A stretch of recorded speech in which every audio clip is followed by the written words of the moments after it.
दोस्तों नमस्कार, आप सब कैसे हैं। आप सभी को बेस्ट नॉलेज में हार्दिक स्वागत और अभिनंदन है।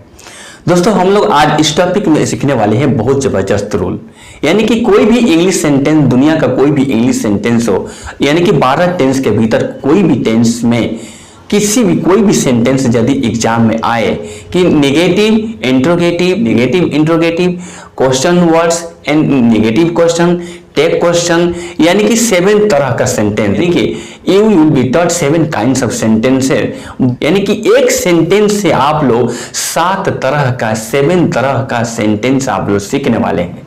इस टॉपिक को सुंदर से आप लोग ध्यान से देखिएगा। अगर आप सब शुरू से अंत तक इस टॉपिक को देख लेते हैं तो आप लोग का दुनिया का कोई भी सेंटेंस आए, आप लोग जानते हैं कि टोटल 12 टेंस होता है। We know well there are total 12 tenses in English. Main tense होता है दोस्तों 3, प्रेजेंट टेंस यानी कि वर्तमान काल, पास्ट टेंस यानी कि भूतकाल और फ्यूचर टेंस यानी कि भविष्य काल। लेकिन तीनों टेंस का 4-4 भाग भी होता है, पार्ट होता है। तो टोटल कितना हुआ? 12 टेंस हुआ।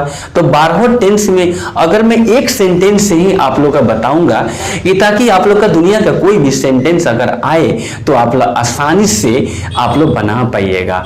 और एक भी एग्जाम में, चाहे बेसिक लेवल का एग्जाम हो, चाहे एडवांस लेवल का एग्जाम हो, चाहे एलपी स्कूल हो, एमई स्कूल हो, हाई स्कूल, हाई सेकेंडरी या अपर क्लासेस जो भी होगा, टेट हो चाहे यूपीएससी, किसी भी एग्जाम में, सर्विस से रिलेटेड, एग्जाम से रिलेटेड कोई भी यदि एग्जाम में क्वेश्चन आए तो एक भी क्वेश्चन आप लोग को शायद ही छूटेगा। यदि आप लोग ध्यान से सीख लेंगे तो नहीं छूटेगा, ये मेरा पूरा वादा है। आप सभी से रिक्वेस्ट है कि इस टॉपिक को शुरू से अंत तक अवश्य देखिए। अगर आप लोग का वीडियो अच्छा लगे तो लाइक कीजिएगा, शेयर कीजिएगा और सब्सक्राइब कीजिएगा। चलते हैं सीधे। देखिए आप लोग के सामने सेंटेंस है, Ram is selling mangoes in the market. Ram बाजार में आम बेच रहा है। इसको कहते हैं एफर्मेटिव सेंटेंस। कोई भी सेंटेंस सब्जेक्ट से शुरू होता है और सब्जेक्ट के बाद हेल्पिंग वर्ब होता है, या हेल्पिंग वर्ब न भी हो तो उसको कहते हैं एफर्मेटिव सेंटेंस। सब starting with subject is called affirmative sentence. और इसमें एफर्मेटिव सेंटेंस का मतलब होता है साकारना, किसी चीज को साकार लेना, सकारात्मक वाक्य आ जाता है दोस्तों। यानी कि यहाँ पर देखिए, राम मैं लिखा हूं, यहाँ कोई भी पर्सन हो सकता है, first person, second person, third person, I, we, you, they, he, she, it, दुनिया का कोई भी नाम हो सकता है। लेकिन मैं एक राम से सेंटेंस बना रहा हूं ताकि आप लोग को सुविधा से बना सके। और आप लोग देखिए, मैं जो सेंटेंस बताने जा रहा हूं इसका नाम है निगेटिव इंट्रोगेटिव। और यदि एग्जाम में आएगी निगेटिव इंट्रोगेटिव एक साथ पूछे तो वो भी कैसे बनेगा मैं बताऊंगा। और क्वेश्चन वर्ड कैसे बनाया जाता है, और नेगेटिव क्वेश्चन भी कैसे बनाया जाता है, टिक क्वेश्चन भी कैसे बनाया जाता है, मैं आप लोग का एक सेंटेंस से, इसी सेंटेंस से, इसी एफर्मेटिव सेंटेंस से 7 तरह का सेंटेंस आप लोग में बताऊंगा, ताकि आप लोग हर दुनिया का कोई भी एग्जाम में कोई भी क्वेश्चन आए तो आप लोग आसानी से बना सकेंगे, कोई भी क्वेश्चन छूट भी नहीं पाएगा। ये है मैजिक रूल। आप लोग ये नियम अगर सीख लेते हैं तो आप सच में कहेंगे कि ऐसा वीडियो आप लोग लाइफ में कहीं नहीं मिला होगा। चलिए तो देखते हैं अब यहाँ कैसे बनता। यहाँ पर राम जो है ना, तो यहाँ भी हम लोग बनाएंगे, राम का राम ही लिखेंगे, यानी कि जो सब्जेक्ट होगा वही रहेगा सेम सेम। यहाँ पे इज है तो यहाँ भी इज होगा। इसी के बाद हम लोग नॉट लिख देंगे, शॉर्ट नॉट यानी कि फुल नॉट। नॉट 2 तरह का दिया जा सकता है, शॉर्ट नॉट और फुल नॉट। शॉर्ट नॉट देंगे तो क्या होगा, ये भी सही होगा। अब शॉर्ट नॉट देंगे तो ऐसा देंगे, इज, इसी में शॉर्ट नॉट दे देंगे, ये भी सही है, ये भी सही है। फुल नॉट यदि देंगे आप तो थोड़ा सा गैप देना होगा। अगर शॉर्ट नॉट यूज करेंगे तो गैप नहीं देंगे, इज के साथ में देंगे। यानी कि इज क्या है। अब सवाल ये चीज है, कोई पूछे कि दोस्तों ये इज क्या चीज है, तो इज क्या है? हेल्पिंग वर्ब है। हिंदी में, आसामीज में, बांग्ला में इसे सहायक क्रिया कहा जाता है। अब टोटल यानी कोई पूछे कि how many total helping words are there in English, English में टोटल सहायक क्रिया कितना होता है, तो यू शुड टेल, आप लोगों को बोलना चाहिए कि there are total 28 helping words in English. जैसे दोस्तों देखिए, मैं आप लोगों को हेल्पिंग वर्ड्स का वीडियो में बिल्कुल बना चुका हूं, आप लोग देख सकते हैं। लेकिन एक बार सुन लीजिए हेल्पिंग वर्ब क्या क्या होता है। पूरे संसार का कोई भी सेंटेंस इंग्लिश में लिखेंगे बोलेंगे तो हेल्पिंग वर्ब का यूज करना ही पड़ेगा। Is, am, are, was, were, be, been, being, फिर है do, does, did, has, have, had, having, एक फैमिली होता है। और shall, should, will, would, can, could, may, might, must, is, to, ought, to, dare, to, need. There are total 28 helping verbs in English. English में 28 सहायक क्रिया का use किया जाता है। इसी में से टेंस के रूल के अनुसार, सब्जेक्ट के अनुसार सहायक क्रिया, अब यहाँ पे इज के बदले एम भी हो सकता है, आर भी हो सकता है, सब्जेक्ट के टेंस और सब्जेक्ट के अनुसार सहायक क्रिया बदला जाता है। जैसा टेंस का वाक्य होगा, जैसा सब्जेक्ट होगा, वैसा हेल्पिंग वर्ब यहाँ चेंज होगा। तो इज हो या आर हो या एम हो, has, have, had, shall, should, can, could, may, might, must, is, to, ought, to, dare, to, need, जो भी होगा इसके बाद नॉट होगा, फुल नॉट या शॉर्ट नॉट भी दे सकते हैं इसको कहते हैं। और बाकी rest word will be written same, nothing will be change, कुछ नहीं बदलेगा। इसी को this is called negative sentence. यानी कि नेगेटिव का हिंदी में होता है दोस्तों नकारात्मक। किसी चीज को नकार देना ही कहा जाता है नेगेटिव। वो चोर है, वो चोर नहीं है, वो चाय पीता है, चाय नहीं पीता है, वो जापान जाएगा, जापान नहीं जाएगा। किसी चीज को ना कहना ही नेगेटिव कहते हैं। ये किसी भी टेंस में बन सकता है, कोई भी सेंटेंस बना सकते हैं। अब नेक्स्ट टॉपिक देखिए। अब नेक्स्ट हम लोग सीखते हैं इंट्रोगेटिव सेंटेंस, यानी कि how to change into interrogative sentence. Interrogative sentence का मतलब हिंदी में होता है प्रश्नवाचक। और दोस्तों आप लोग एक बात और सुन लीजिए, इंट्रोगेटिव सेंटेंस दो तरह का होता है। एक सेंटेंस होता है जो कि हेल्पिंग वर्ब से शुरू होता है। The sentence start with helping verb having question mark at the end of the sentence, and this type of sentence is called interrogative sentence। जिस क्वेश्चन का जवाब यस या नो में मिले, हाँ या नो में मिले, वो बनता है सहायक क्रिया से। यानी कि देखिए ये जो इज है ना, इज को हम क्या करेंगे, राम की जगह पर ला देंगे।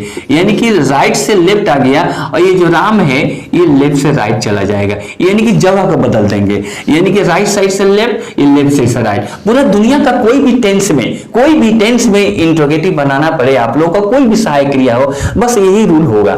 यानी कि यहाँ जो होगा सहायक क्रिया वो यहाँ आ जाएगा, यहाँ जो सब्जेक्ट होगा यहाँ आ जाएगा, और लास्ट में क्या करेंगे, और बाकी जो होगा ना, ये सेलिंग जो होगा, selling mango in the market, last में क्वेश्चन मार्क हो जाएगा और कुछ नहीं बदलेगा, बस लास्ट में क्वेश्चन मार्क हो जाएगा।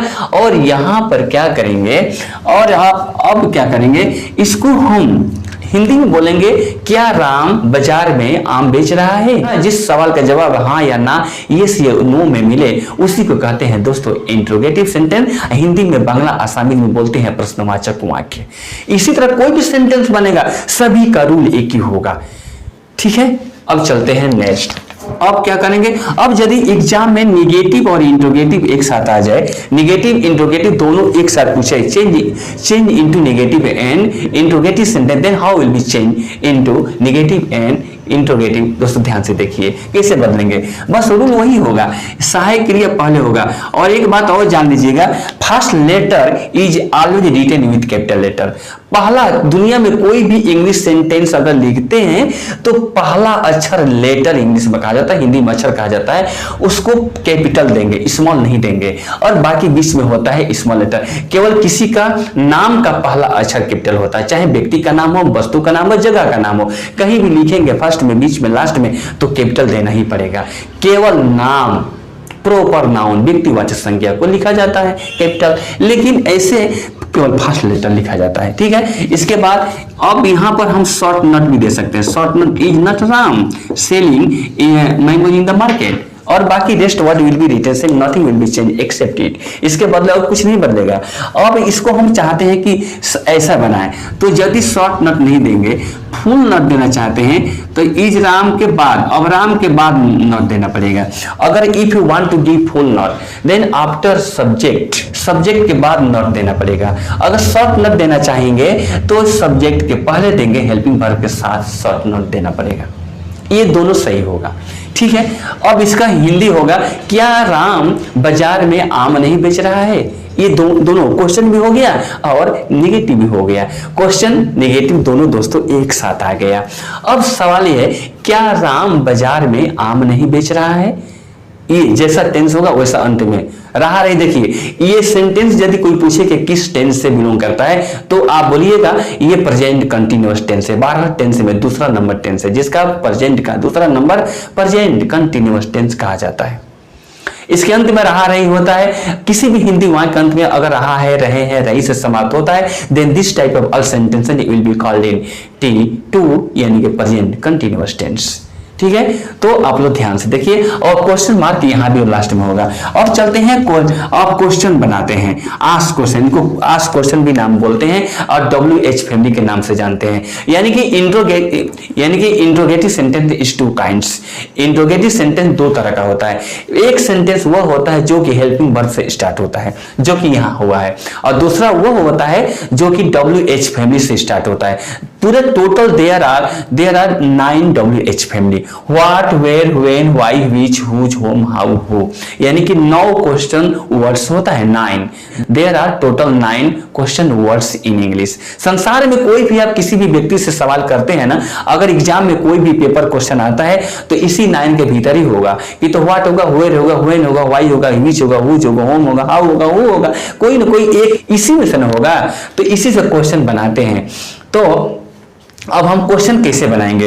और WH फैमिली इसलिए कहा जाता है कि 9 वर्ड्स में WH मेंशन होता है। व्हाट बोलेंगे तो वहां भी होता है WH, वेयर बोलेंगे तो भी होता है WH, इसमें अवश्य होता है, इसलिए इसका नाम है WH फैमिली भी कहा जाता है और क्वेश्चन वर्ड्स भी कहा जाता है। अब कैसे बनाते हैं। अब यहाँ सवाल है कि राम बाजार में आम बेच रहा है, तो इसको 3 तरह से दोस्तों सवाल बना सकते हैं। व्हाट से भी बना सकते हैं, और वेयर से भी बना सकते हैं, और हु से भी बना सकते हैं। तो मैं तीनों से बताऊंगा आप लोगों को। अब कोई पूछे कि बाजार में आम कौन बेच रहा है, कौन, तो यानी कि हु होता है, इंग्लिश में हु लिखेंगे। अब हु का मतलब होता है कौन। अब यानी कि हु बोध करता है किसको, सब्जेक्ट के बारे में बता रहा है, यानी पूछ रहा है ये कौन बेच रहा है। तो जब हु से बनाएंगे कोई भी क्वेश्चन दुनिया में तो सब्जेक्ट को हटाना पड़ेगा। Subject will be removed from ask question. Subject को दोस्तों हटाना ही पड़ेगा। सब्जेक्ट अब यहां पर राम भी लिखेंगे तो क्वेश्चन ही बिगड़ जाएगा, इसलिए सब्जेक्ट को हटा करके हु लिखेंगे और बाकी सब्जेक्ट राम के बाद इज है ना, जो बाकी rest word will be written same.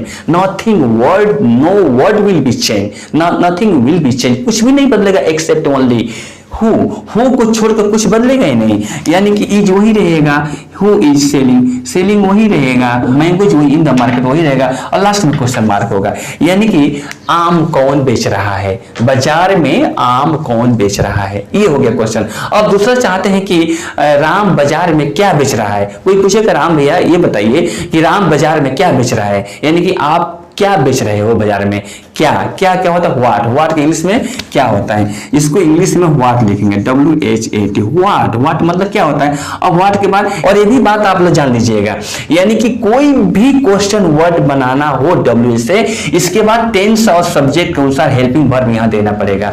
यानी कि सब्जेक्ट के पहले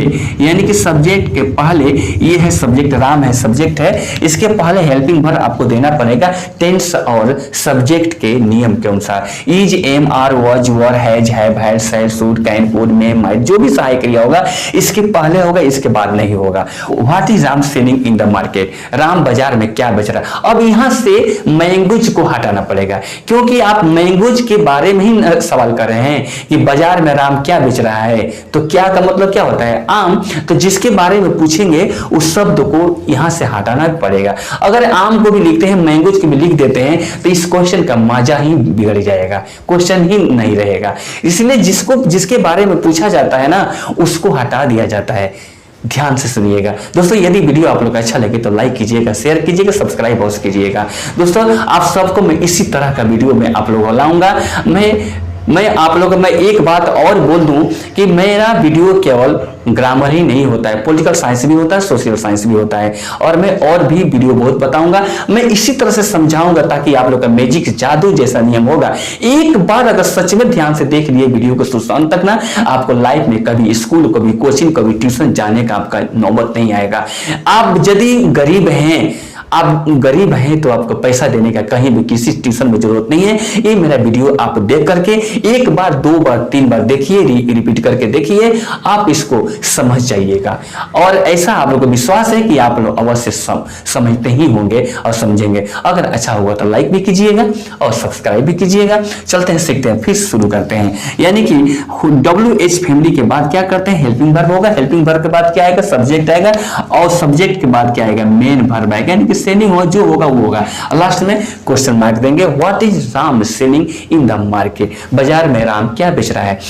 अब यदि कोई क्वेश्चन करे कि राम आम कहाँ बेच रहा है, यानी कि राम कहाँ, यानी कि कहाँ का मतलब क्या होता है, हुएर होता है। और इंग्लिश में किससे बनाएंगे, हुएर से बनाएंगे ना। इसको हुएर मतलब होता है कहाँ। ये हुएर मतलब कहाँ हूं मैंने, कौन, व्हाट मैंने क्या, हुएर मैंने कहाँ। तो जब कहाँ पूछते हैं तो इसका मतलब सीधा जा रहा है कहाँ पर, जगह से, प्लेस से। यानी कि हुएर डिनोट्स प्लेस, ये प्लेस के बारे में बोध करता है।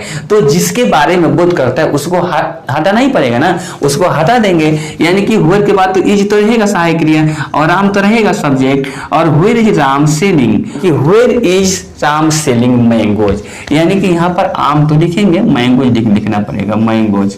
और लास्ट में क्वेश्चन मार्क होगा, राम आम कहाँ बेच रहा है। जब ये कहाँ हुए लिखेंगे तो इन द मार्केट को हटाना पड़ेगा। इन द मार्केट नहीं चाहिए, यहाँ चाहिए, यहाँ चाहिए, लेकिन इसमें नहीं, क्योंकि यहाँ हुई। ये तो आप तो क्वेश्चन ही कर रहे हैं कि कहाँ बेच रहा है। तो जहां भी हो, ये लंका हो, लामडिंग हो, डीपू हो, गुवाहाटी हो, पटना हो, बक्सर हो, बलिया हो, जहां भी हो, उसको उस जगह को हटाना पड़ेगा। ये होता है क्वेश्चन। अब यदि दोस्तों एग्जाम में यदि ये आ जाए कि नेगेटिव और क्वेश्चन एक साथ बनाइए, अब यहां पर होगा कि राम आम कहाँ नहीं बेच रहा है, राम आम कहाँ नहीं बेच रहा है, तो आप यहां पर राम के बाद नॉट दे सकते हैं। यानी कि नेगेटिव भी हो जाएगा और क्वेश्चन भी हो जाएगा, इसलिए यहां पर नॉट आप राम के बाद दे दीजिएगा। राम के बाद नॉट को देना पड़ेगा। और शॉर्ट नॉट भी दे सकते हैं। शॉर्ट नॉट देंगे तो हमेशा सब्जेक्ट के पहले देंगे, हेल्पिंग वर्ब के पास सटा करके शॉर्ट नॉट देना पड़ेगा। ये भी सही होगा। और फुल नॉट दीजिएगा तो सब्जेक्ट के बाद देंगे।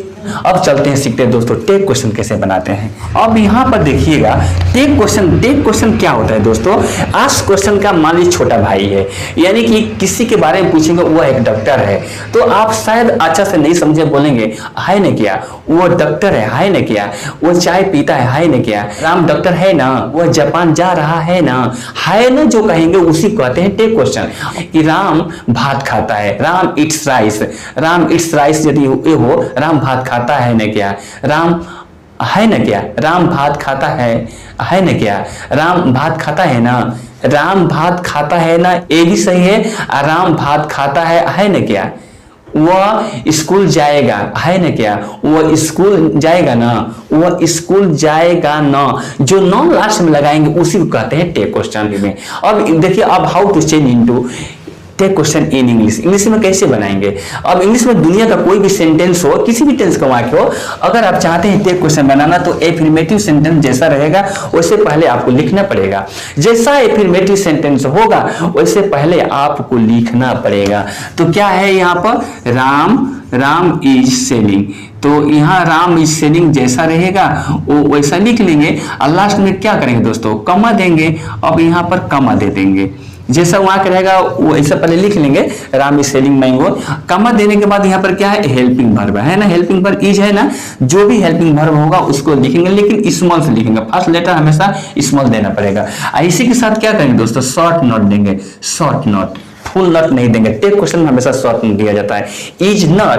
अब इसके बाद क्या आएगा, ये राम क्या है, सब्जेक्ट है। राम सब्जेक्ट यानी कि मेल है। जब दुनिया में किसी भी मेल का नाम होगा तो वहां पर ही दिया जाता है टेक क्वेश्चन में। और लास्ट में क्वेश्चन मार्क। और अगर किसी भी दुनिया में किसी भी फीमेल यानी कि लेडीज का नाम दिया गया होगा तो यहाँ सी होगा, यानी कि सीता, गीता, मीना यहाँ अगर होता, राम के जगह पर सीता होता या मीना होता, राधा, तो यहाँ पर सी होता।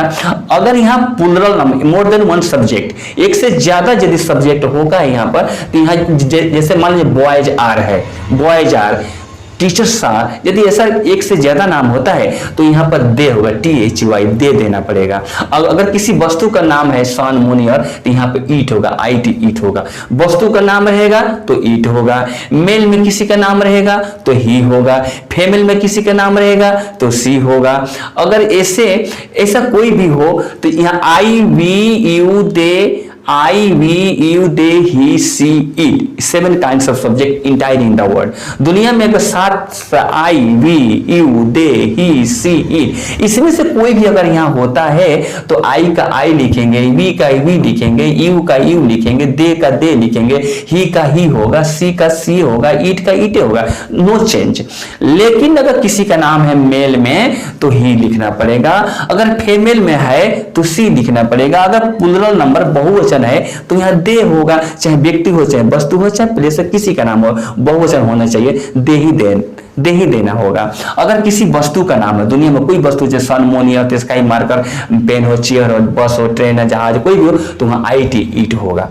ठीक है दोस्तों, ऐसा टेक क्वेश्चन। और एक बात और जान लीजिए, यहाँ यदि 28 सहायक क्रिया, 28 सहायक इज, है, मार, do, does, has, have, can, shall, should, can, could, may, might, must, is, to, are, to, कोई भी 28 होता है। इसमें से केवल only 4 kinds of helping verb will be change at the time of tag question.